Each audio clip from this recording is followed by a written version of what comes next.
Hey kids, it's Money Monday.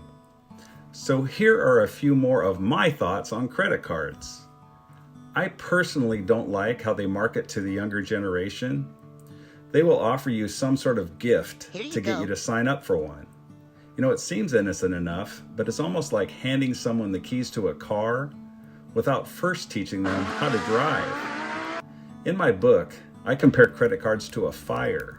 You know, a fire can be a very useful tool. It can keep you warm, forge metals, it can even power a steam engine. But if it isn't respected and monitored, it can be extremely dangerous and destructive. I want you to view credit cards in a similar manner. If you don't have the discipline to only buy what you can pay off each month, then it's probably best to stay away from them. Otherwise, with the interest charges that you'll pay, that dress that you bought on sale will end up costing you many times more than what you originally paid for it.